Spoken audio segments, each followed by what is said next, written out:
Thank you very much for your kind introduction. Thank you for the invitation. It's a real pleasure to be here with all of you in Madrid and having the opportunity to share with you some of the research we are doing at the Oxford Internet Institute, trying to understand how technology is reshaping the world of work and what that means for the future of education.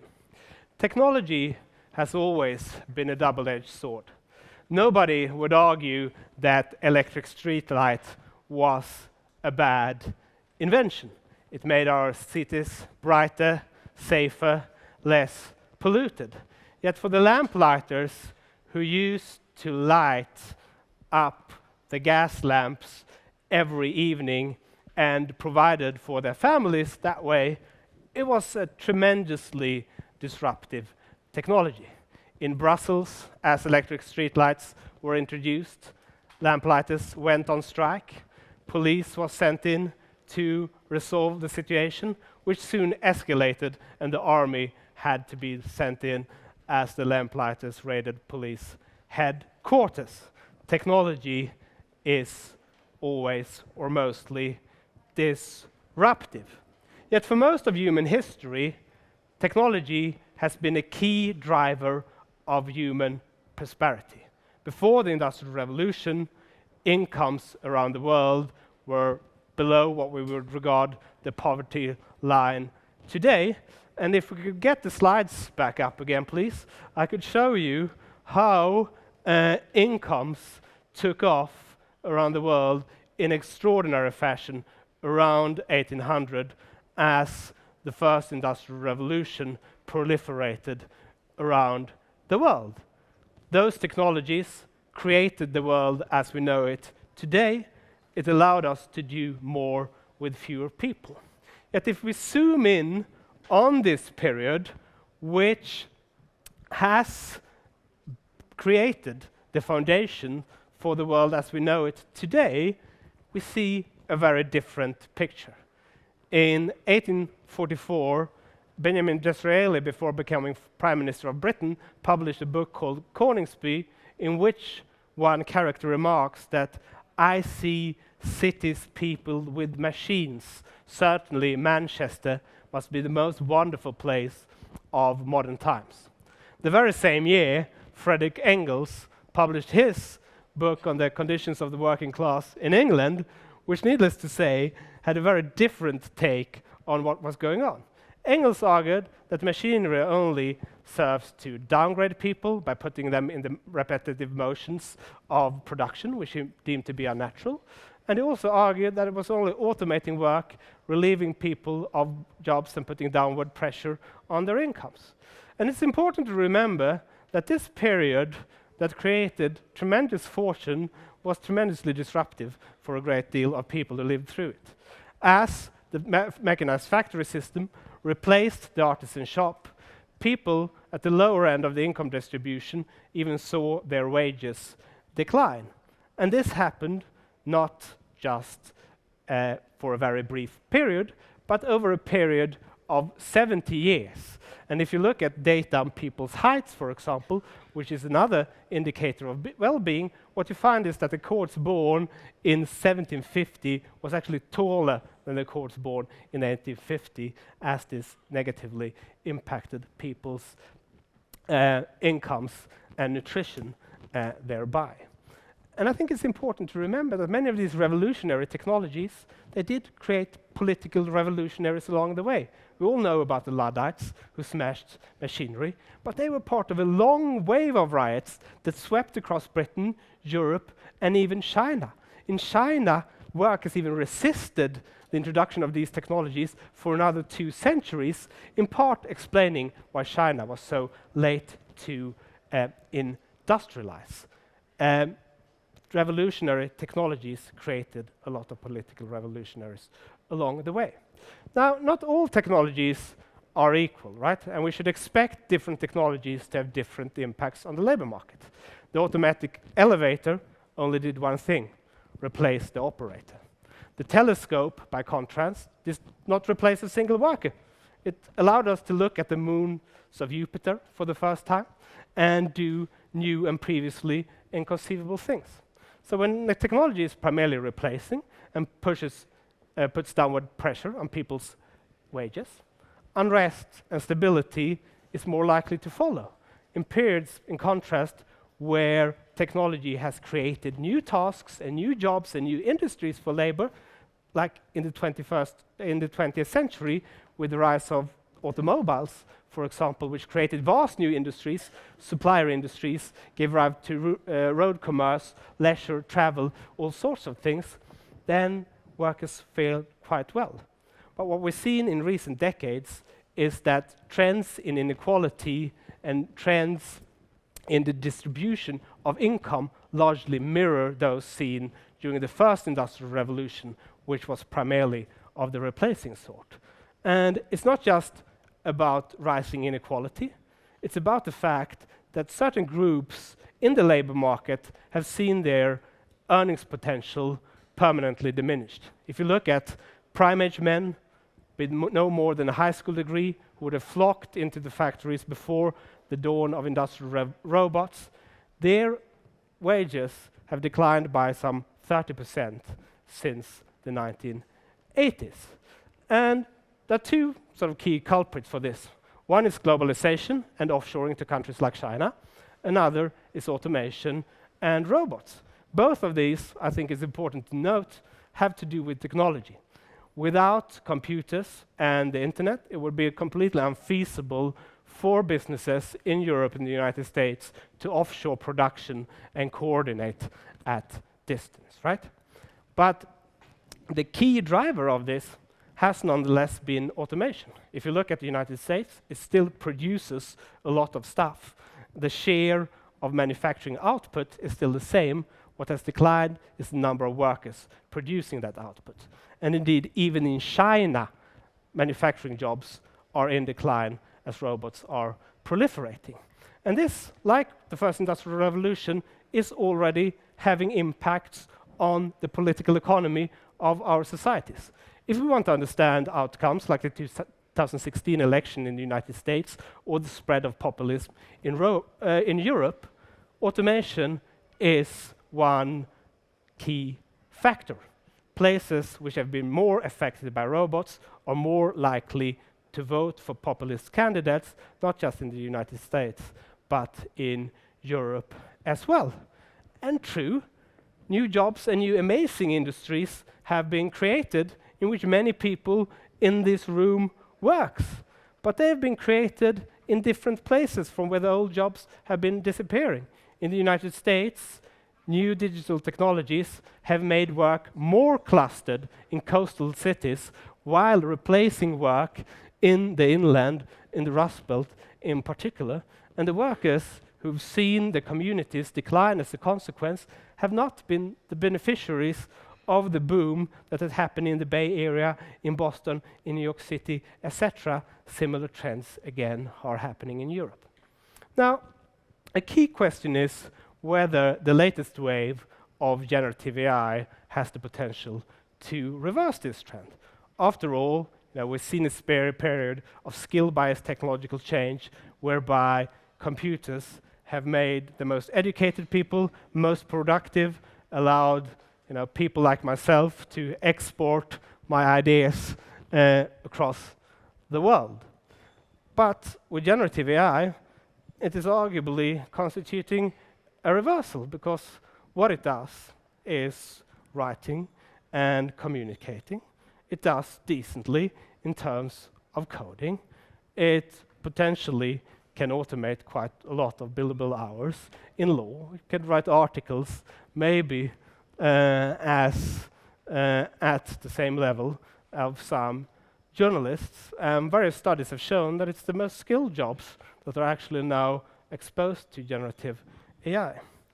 But what I would argue, though, is generative AI is not yet an automation technology. If you think about it, it still requires a human in the loop. Somebody has to prompt it. Somebody has to fact-check it because it regularly hallucinates. Somebody needs to select the output. Somebody then needs to edit it. And all of this essentially means that novices And low-skilled workers, well, they are the ones that are reaping the benefits from this, because if you're not a great writer, well, generative AI can make you an average writer. If you're not a great coder, well, GitHub's Copilot can make you an average coder. And what several studies have shown is that it's these novices that are reaping the gains most in terms of productivity. What that means is that it lowers the barriers of entry in content creation. And the question is then, for people's wages in those sectors, how will those sectors respond? As content creation becomes cheaper and potentially better, will we consume a lot more content? Think of it this way. If Netflix reduces subscription by half and the content became better, how much more Netflix would you watch?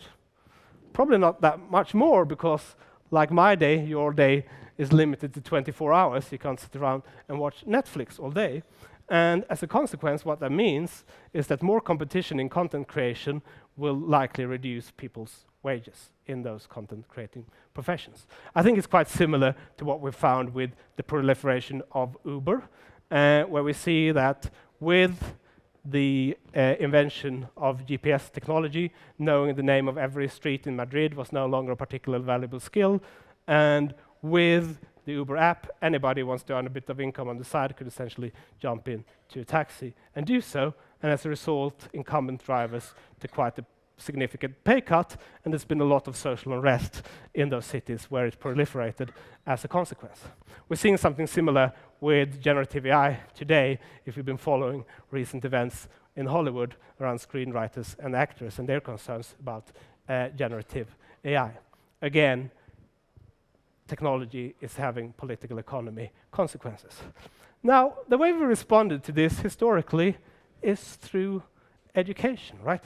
In the early 20th century, farmers realized that for the children to prosper in the age of the Second Industrial Revolution, they needed a college education, or first a high school education, in order to work in the new industries that the Second Industrial Revolution created. And the force of, or the combination of a rise in more people enrolling in high school degrees and the on-march of technology together made the returns to new technologies more evenly distributed.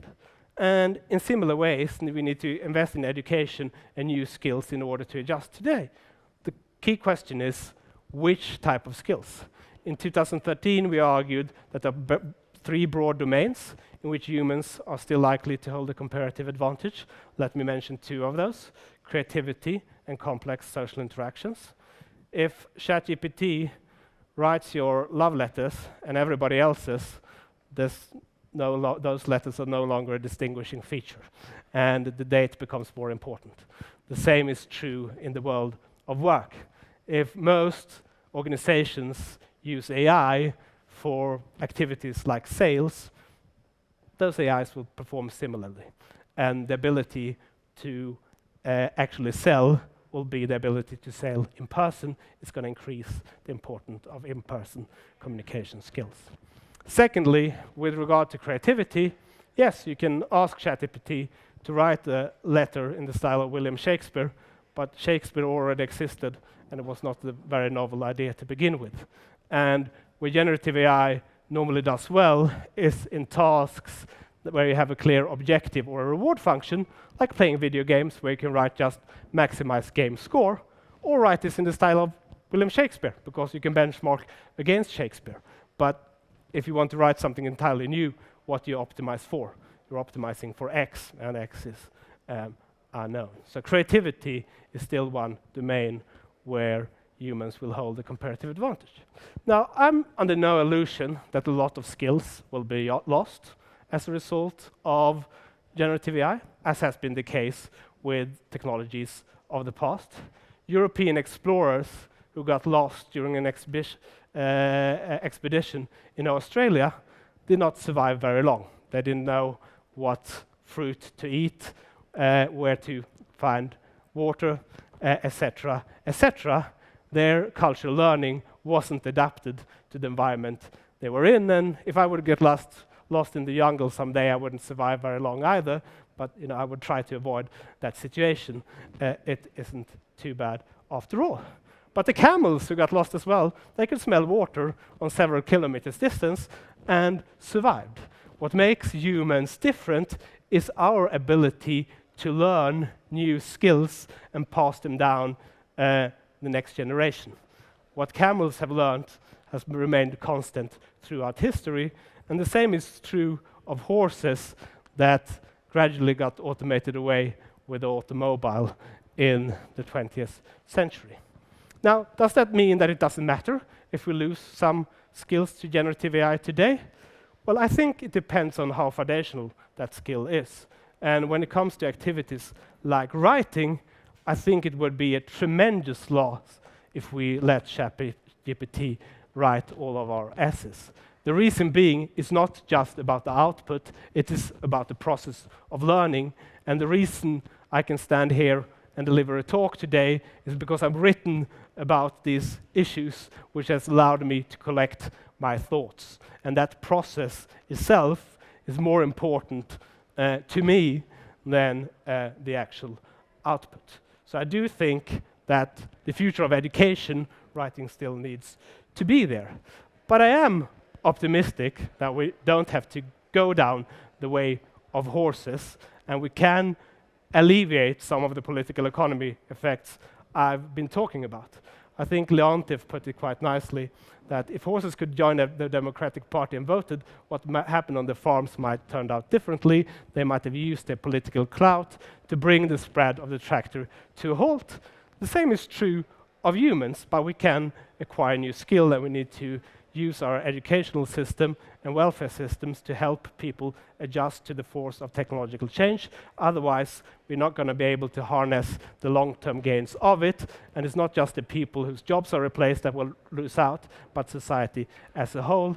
Thank you very much for your attention, and I look forward to the following conversation. Thank you.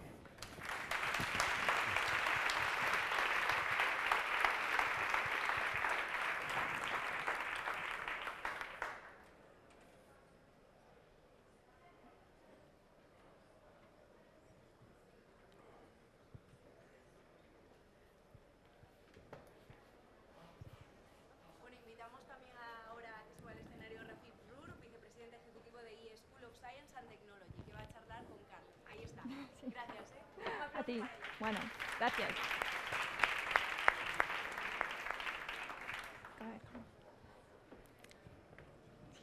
Gracias. Well, first of all, let me start by saying thank you to Carl for this really impressive keynote that, in my opinion, was really packed with a lot of information. So I hope for the next few minutes we can go back to some of the things that you mentioned, and so because I would like to hear more your thoughts on some of the things. And I'm sure that everyone else in this room would like to hear that as well. So I'm gonna, one of the slides that you had, Carl, was on that very famous, one of the very famous paper that you've published in 2013, right? A research paper that changed the study of employment. It has been cited by almost 12,000 times in numerous prestigious publications. Now, in that paper, you warned that 47% of the jobs in the US labor market were at risk from computerization.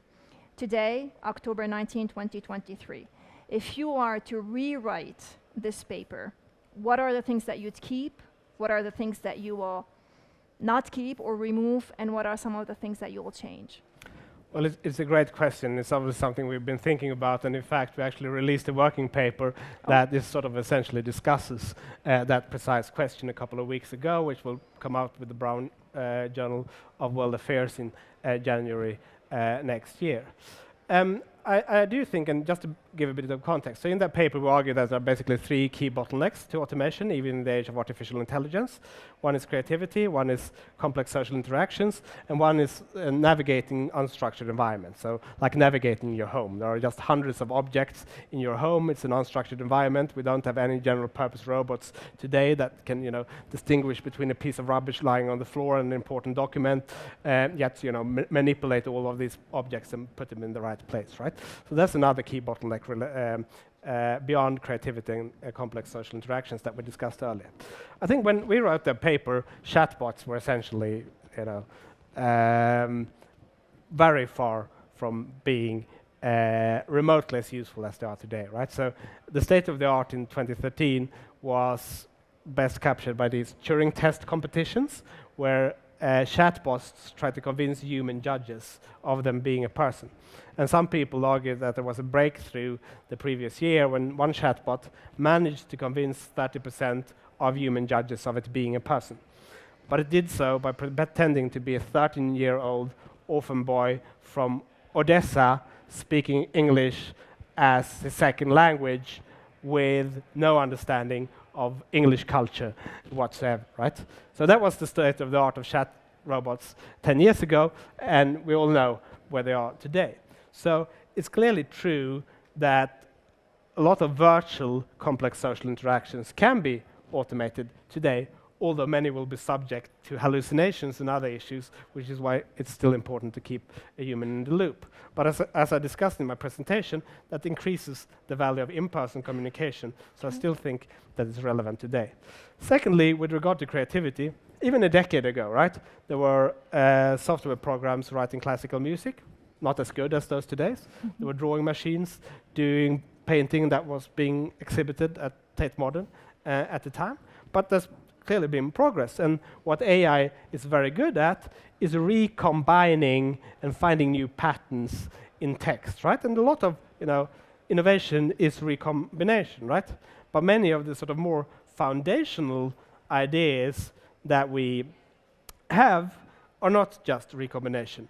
And it also relates to how we interact in the physical world. Think of like conceptual art, right? You wouldn't come up with conceptual art by having an algorithm analyzing impressionist painting, right? You would come up with a recombination of that. The reason that it was deemed innovative to put a latrine in a museum was that people had interacted with those objects in the real world and realized that seeing it from a new perspective might be an interesting and novel idea. We know that there are a lot of pictures on the internet, but there were very few pictures of people taking pictures, but we know that somebody must have taken them. And it tells us that we're missing out on something that's actually happening in the real world. And in addition, as I mentioned in my presentation, AI is good at things where you have a clear reward function. But when it comes to creativity, what do you optimize for? It's a really hard problem. So I think, broadly speaking, those bottlenecks are still intact. I wouldn't have revised a lot on the particular question that we asked back then, which is how exposed are jobs to full automation, right? So we didn't think of medical diagnostics aiding medical doctors, right? It's not going to replace them. So we didn't consider that. We wanted to know which workers are most likely to be replaced. And that's a hard problem because most automation doesn't happen by the technology doing exactly what the human did, right? True. So we didn't automate away the jobs of laundresses by building robots, walking down to a well, then performing the sort of motions of hand washing, walking back to the house and hanging up the laundry, right? We did that by inventing the electric washing machine. True. If you would take the occupation of a laundress, you would deem it non-automatable if you just looked at tasks of activities it involved. And the same is true with a lot of occupations. So you need to consider, how you can repackage the job, right?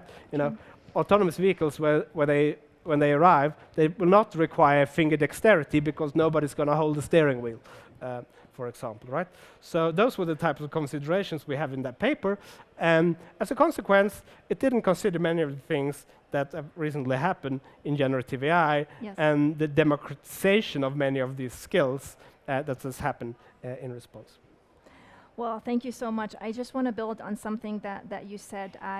In one of the classes that I teach, that was a couple of weeks ago, one of the things that I was missing in this entire where the world is going, the future of work, how education needs to change, how can we prepare our students for the new skills that will be required from them.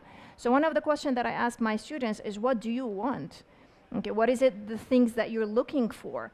In a class of 60 students, when I asked the questions, would you like to be taught by AI?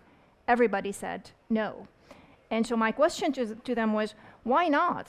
I mean, we as professors, we're kind of limited in the amount of knowledge that we have. So if you have the opportunity to be taught by an algorithm or a machine that can bring you the best, I'm talking in a few years when the whole content is created, the best of all the knowledge that was generated by all the experts in that particular field, why would you settle for me, or why would you settle for that specific professor that teaches you?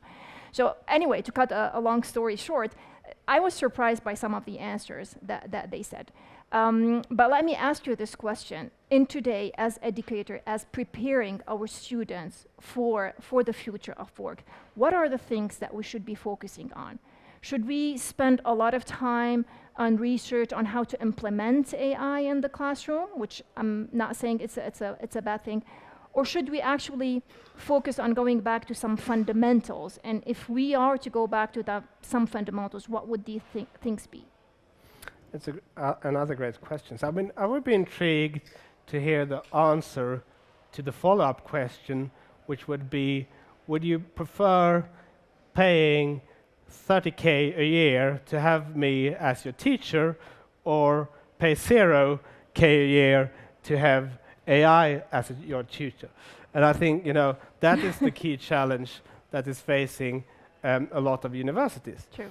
I think one of the selling propositions of universities go beyond education, right? Sure. And I think that's something that a lot of vocational training providers struggle with, because going to university is about more than education. It's about building social networks, it's a lifestyle choice, it's a marriage market, it's all sorts of things, right? And unless you raise sort of the value of the package attached to vocal education, for example, I think you're going to fail to attract students, and that's something that is happening as well. And I think part of the reason why they want in-person teaching is probably because of that experience as well. And I do think that it's comforting for many people to interact with a human, but it's very expensive. In Oxford, we had a tutorial system, which is great. You discuss, debate, write essays, small classrooms, but it's very labor-intensive. And if we can find ways of reducing cost and making it accessible to more people, I think we should do it. In terms of the question of whether we should go back to basics and fundamentals and not sort of jump on every new technology trend, I think there has been a tendency to introduce coding into schools, and all of a sudden there is AI, and how valuable are these skills in a sort of rapidly changing field. And I think the same is true with artificial intelligence. A lot of things are happening incredibly fast, and a lot of people then rush to implement new ways of teaching that can be made redundant quite quickly. And as I mentioned earlier, complex social interaction, creativity are among the things that are hard to automate, and we should try to focus on those. I don't mean that we should have a course on creativity or complex social interaction, but we should teach in ways why not? that foster those skills. Maybe we could have a course on it too, but I think you can teach other material also in creative and interactive ways without just sort of applying the right teaching methods. But I also think that if you write a book and you search for literature, it would be quite astounding sometimes when you go down to a library and realize there's a lot of stuff that your Google search did miss out on, right?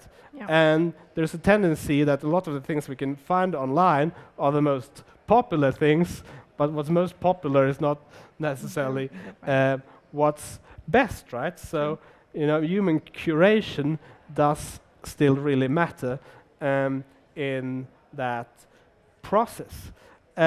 Finally, I would say that with AI, in principle, everybody can have an interactive tutor in their pocket, right?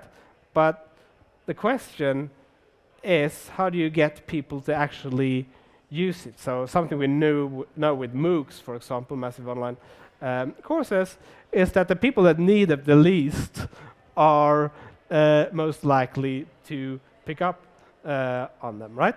And how can we actually incentivize people that need reskilling and retraining to take advantage of these opportunities. Singapore is doing it by offering financial incentives for retraining, for example. I think that's something to be considered. But to me, that is sort of the key question. How do we create those incentives? Great. I don't think we have a lot of time, so that's and I know that in your presentation you walked us through a little bit of history and some of the technological innovations and how disruptive they were and how they affected the way that we live. In your book, The Technology Trap, you discuss the historical impacts of technological advancement on work. Are there any historical lessons that can guide us in navigating all the challenges and opportunities that are offered by AI? Because there's a lot going on. So can we learn some lessons from the past that would kind of guide us on how to navigate this complex world? First of all, I think we should learn to be dismissive of all of these studies that say that by 2030, 300 million jobs will have been created by AI, but only 200 million will have been replaced. There's no way of knowing that. So Sure. just dismiss all of those studies altogether. That's lesson number one.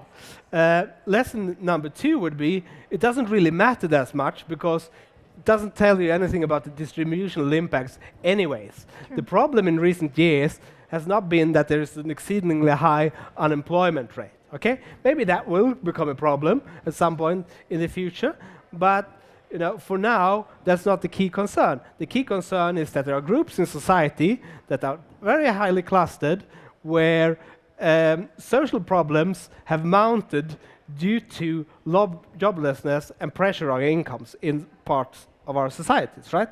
But in other places are doing brilliantly. It's like, put your one hand in the stove and the other on the freezer, and we should feel comfortable on average, right? But we know from experience that that is not the case. And these, debates on will it create more jobs than the places, it sort of misses the point. And that's something you see clearly historically. Second, there's no economic law that says one or the other, and it depends on what type of technologies that we are creating. And thirdly, it has political economy effects, and therefore, even if it creates new jobs and prosperity over the long run, the short-run disruptions do matter, and they're one of the reasons why the world didn't see much in the way of progress for millennia.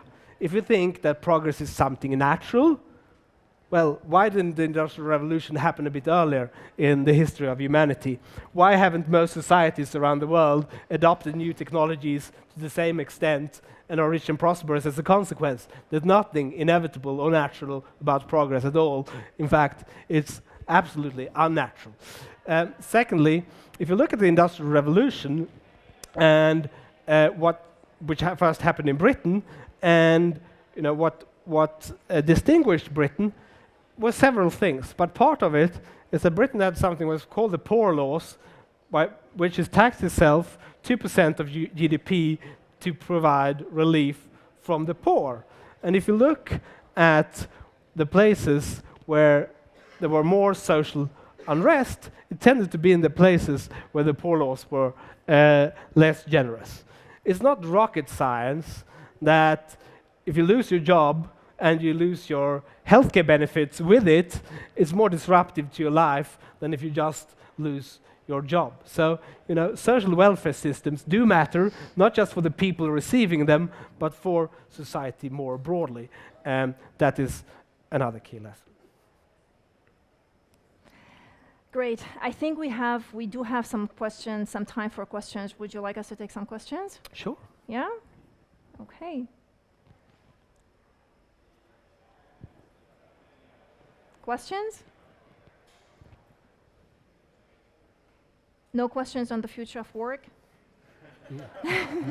No one here interested in knowing what the latest trends? What should we do as educators? What should we teach our students? Our kids, actually. Okay, then I will really take advantage and ask you one last question. Creative destruction. You talk about creative destruction, and we talked about the article. We talked about the three trends, you know, in creativity, and that you don't think we are in a point in which this is gonna change. Because as you were saying, generative AI, they still need the human to be in the loop. How this concept, first of all, what is creative destruction, and how would this concept change nowadays and maybe in the future?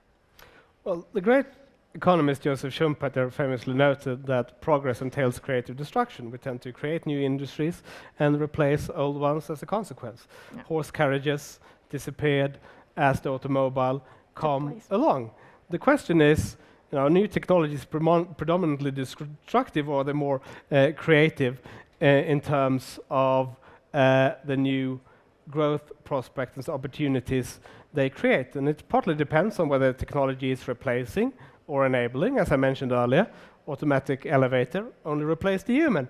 Didn't do much less, didn't innovate in terms of the type of skyscrapers that we were able to build, or new job roles or anything like that. The telescope was very different, right? So not all technologies are equal.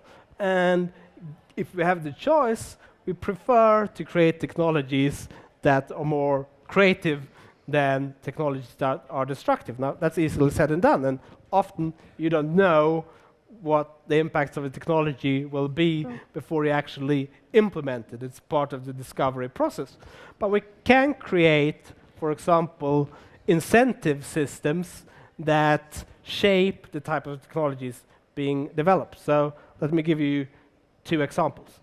If you have a tax code that puts very high taxes on labor and payroll and very low taxes on capital, what type of technologies do you think businesses will invent?